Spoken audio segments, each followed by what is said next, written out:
home brew. We're basically conducting an enormous experiment on our children. Marketplace tests home cleaning products. Here they're saying to spray where kids are, to use routinely. Is that a good idea? Well, that's something that the parents should think about.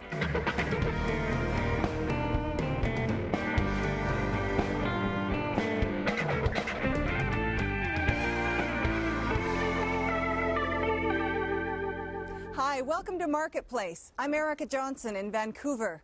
We seem to be a society obsessed with keeping our homes clean. We want our bathrooms and our kitchens hospital-grade disinfected.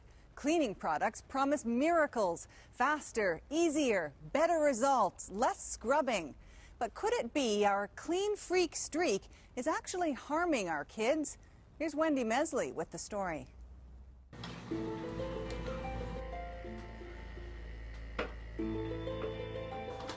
Sean Ellis is hunting for something. Something in this house that's invisible. In the air, maybe. It could be the house, we're not sure. Something that could explain why this family keeps getting sick. In the past year, I found that I was getting really stuffed up and I developed bronchitis. It doesn't seem to be getting better. It just seems to be getting worse. So I want to try and find out what's going on.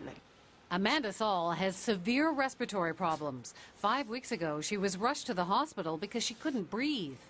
I called Sean because I was having a lot of problems breathing-wise, and I wasn't sure if it had to do with the house, with the molds and stuff, or if it had to do with the quality of the house, or maybe even our cleaning products. Her oldest son, Kieran, is 3 years old. Like so many kids these days, he suffers from allergies, eczema, and recently, asthma. It's my oldest that I'm concerned about because he has asthma, so anything could trigger that. So Amanda turned to Ellis, a toxicologist who's begun marketing his services to anxious homeowners. Sean tests the air in people's homes, looking to see how many chemicals or other particulate matter may be floating there. There's a growing concern about the connection between people's health and their indoor environments. Sean tests for all kinds of things: mold, moisture, and more, he's testing for chemicals. Some of my clients using cleaners, especially if it's a combination of cleaners, can actually make them dizzy or have headaches. What he's talking about are cleaning products, like the ones Amanda and her husband use every day. Many of them contain chemicals. I think the majority of the awareness of cleaning products in people's homes are that a cleaning product is natural and safe. I don't think people consider cleaning products chemicals. And this young family likes their cleaners as much as anyone else. It is very seductive to try and get the best cleaning product out there that will actually do the job. Open wide. In your mouth, not on the floor. Speaking of seductive, check out the advertising. The Come On to Parents is full of babies and young children looking adorable and oh so vulnerable. It's a parent's job to keep them free from germs. So, say the ads, spray that change table with Lysol, clean that high chair with disinfecting wipes, and don't forget to mop those floors before putting baby down to play. Last year, Canadians spent over $275 million on household cleaning products.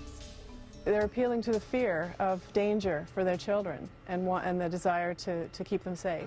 Lysol spray kills 99.9% of germs. Kathy Cooper is a senior researcher with the Canadian Environmental Law Association. What do you think when you see that? I find it very troubling that those kinds of chemicals are being sprayed in a child's crib. I think it's unnecessary, and I worry about the long-term toxicity. Cooper says there's a lot we don't know about the chemicals in our cleaners because companies are not required to tell us. For cleaning products in particular, the only thing the label will tell you is that issue of, is it seriously toxic? If you swallow it. If you swallow it or get in your eye. Or, you know, will the container blow up or whatever if you puncture it. But you don't have any information about chronic toxicity, long-term toxicity. In Vancouver, Larry Stoffman is an international expert on chemical hazards information. We're talking about children that are exposed to these products in the home, and they're exposed to these products on a 24-hour day basis. We're also talking about hazardous ingredients that can have effects at very tiny, tiny levels of exposure. You never know, and you're never sure as what level is a safe level, and that assumption shouldn't be made. Ever look at the label of your favorite floor cleaner or furniture polish? There's not much on it. That's because companies are protected by trade secrets. If you do find an ingredient, it's there because it could blow up or poison you. Many other chemicals are not even listed. If you had the kind of labeling laws, for instance, they have in Europe, where it would tell you that this product contains something that may cause cancer, for example, and another similar product that does the same job doesn't, you might not buy the product that contains the carcinogen. If you didn't, then the market would determine what manufacturers put in their products. We're basically conducting an enormous experiment on our children and our children's children. Sean Ellis is testing the air in parts of the house where cleaners are stored. He's measuring volatile organic compounds, or VOCs. His meter does not tell you how strong or harmful the chemical particles might be. All it does is provide clues as to how many particles there are. You can always smell those cleaners, even though they're all tightly sealed. Sure enough, everywhere the cleaning products are kept, the readings jump. We asked Sean to test 3 of the products we saw in the commercials. The average home normally reads about 50 parts per billion. Let's see what happens with the Pledge, 273 parts per billion. According to Sean, anything over 500 could be a problem for sensitive people. What about Clorox wipes? So again, a simple wipe, and the levels jump up from the hundreds into the thousands here. And finally, the Lysol disinfecting spray. We're now in the parts per million as opposed to the parts per billion. So you're looking at about 12,000. That's about 1,000 times higher than the Clorox. I'm cleaning the counters, but am I doing something opposite where I'm affecting my kids' respiratory problems? We live in an increasingly chemical society. Experts don't know how dangerous these chemicals might be, but they are starting to worry. Dr. Gideon Corin is a pediatrician at the Hospital for Sick Children in Toronto. How can we, as one of the most advanced countries in the world, allow these to enter our household for small children without the appropriate testing to see that it's safe? Dr. Corin says young children are especially vulnerable, partly because of exposure. Everything goes into their mouths, and they virtually live on the floor. But also, young kids are more sensitive because they're still developing the basic body systems, the brain, the internal organs, the respiratory and immune systems. Even the reproductive system is not fully developed until adolescence.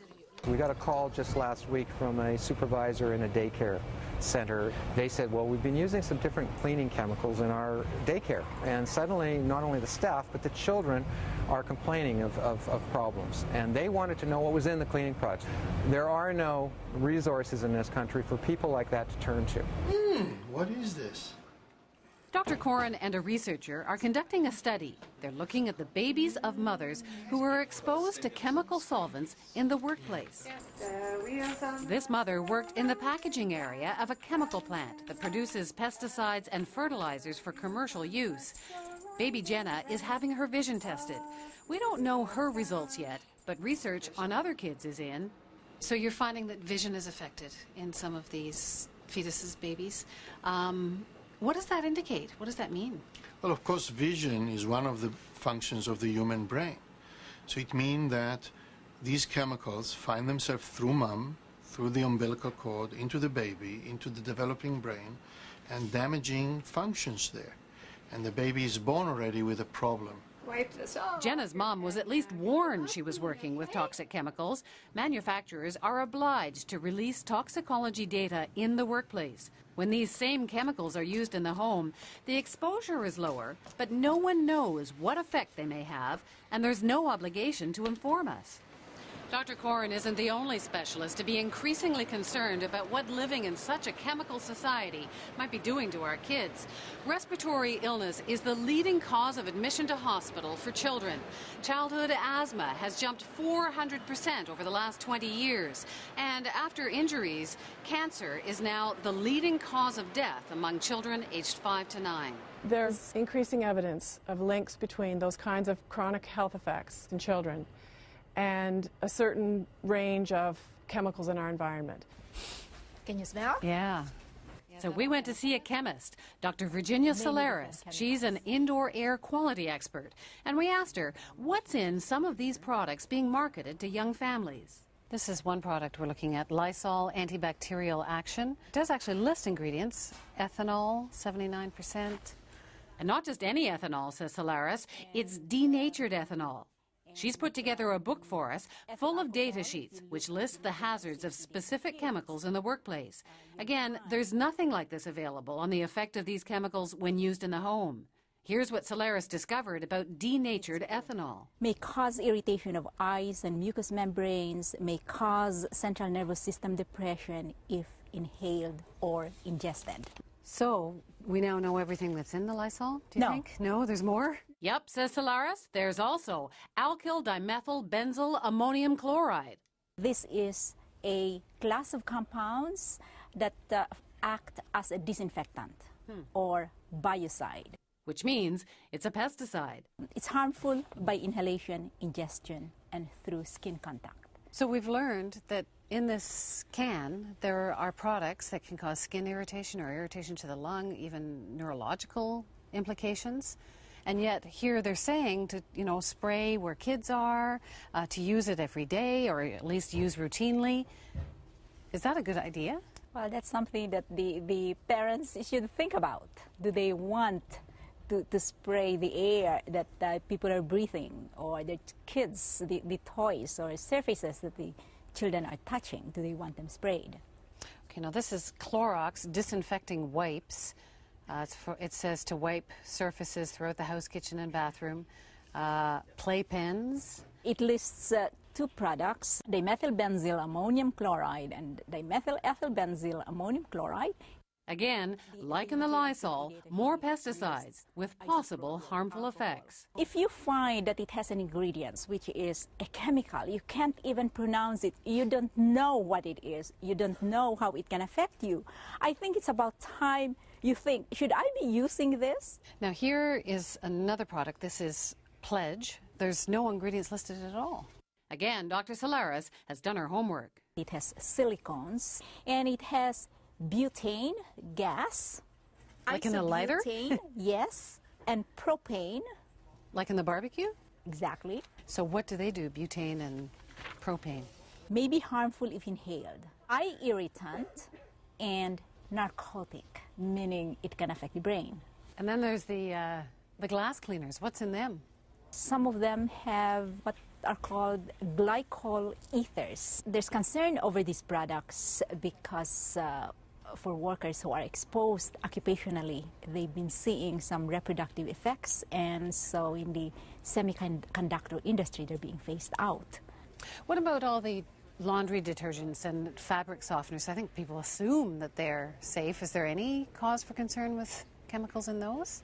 You'd be amazed at the number of chemicals that are used in detergents. They have chemicals to prevent the dirt from sticking back onto the clothing. They've got chemicals to oxidize, and of course you've got the perfumes. You may not be rinsing away all of those chemicals. What kind of exposure do you need to those chemicals before it's harmful?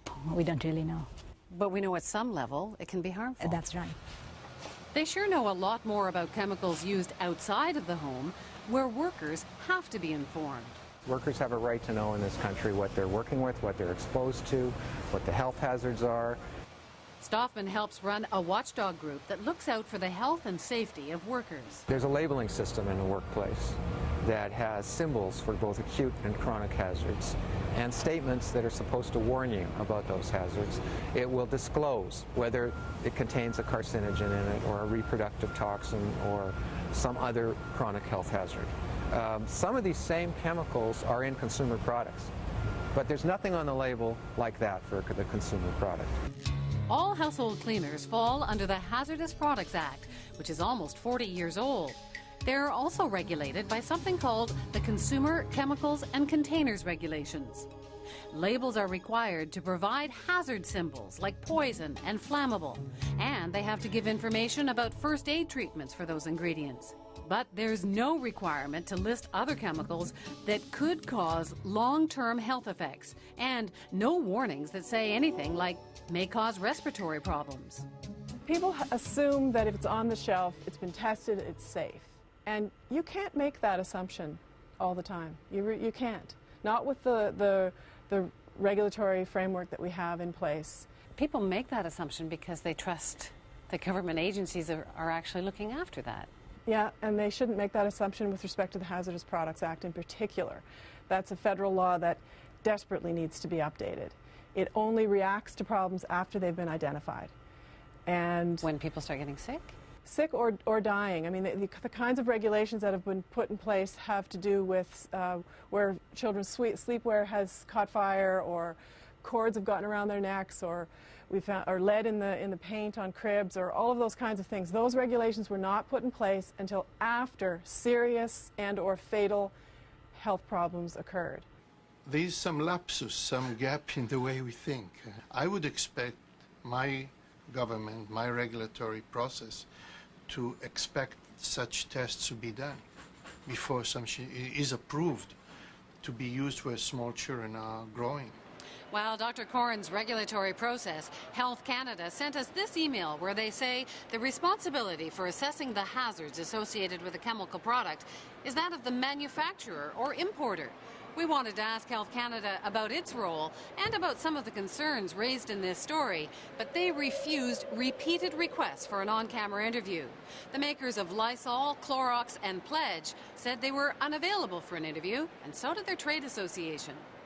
Just doing a casual count, I noticed more than 10 different types of cleaners in your home. Meanwhile, back at the Sauls, Sean has just finished advising Amanda to cut back on some of her cleaning products. I think I'm going to go through all of them and try and find one or two that will work. But also another way I might do it too is to try and see what natural products are out there. If there's a demand for that, the industry will provide it.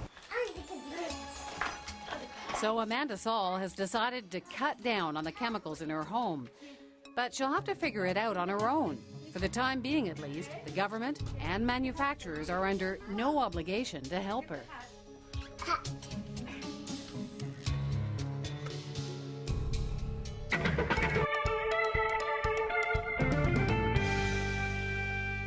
And that's our show for this week.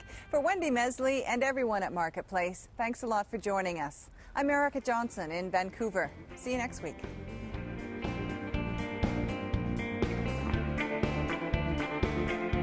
Here they're saying to, spray where kids are, to use it every day, or at least use routinely. Is that a good idea?